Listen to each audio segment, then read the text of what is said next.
ખબર ગુજરાતમાં આગળ વાત કરીએ બનાસકાંઠાની તો ધાનેરાના સાંકળ ગામમાંથી ચોંકાવનારી હત્યાની ઘટના સામે આવી રહી છે, જ્યાં એક યુવાનને ગળે ટૂંપો આપી હત્યા કરી હતી અને લાશને દાટી નાખી હતી. પુરાવા નાશ કરવાનો પણ પ્રયાસ કરવામાં આવ્યો હતો અને બાબત એવી છે કે 27 એપ્રિલે સાંકળ ગામે વેલાભાઈની શંકાસ્પદ સ્થિતિમાં ગાયબ થયેલી ઘટનાનું પર્દાફાશ તેમના ભાઈની ફરિયાદ બાદ થયો છે. ફરિયાદી ભાઈ જેલમાં ચોરીના ગુનામાં સજા ભોગવી રહ્યા હતા અને જેલમાંથી છૂટ્યા બાદ તેમણે ભાઈની હત્યાની સત્યતા સામે લાવતા 3 શખ્સો વિરુદ્ધ ધાનેરા પોલીસ સ્ટેશનમાં ગુનો નોંધાવ્યો છે.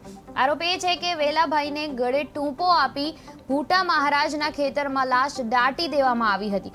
ફરિયાદના આધારે પોલીસે સરકારી પંચોની હાજરીમાં દાટી મુકાયેલા લાશ કાઢવાની તજવીજ હાથ ધરી હતી. હવે તપાસમાં ખેતરમાં દાટેલી લાશ સહિતના તમામ પરિબળોની મદદથી ખંગાળવામાં આવશે અને હત્યાના રહસ્ય ઉકેલવા પોલીસ ટીમ મેદાનમાં ઉતરી ચૂકી છે.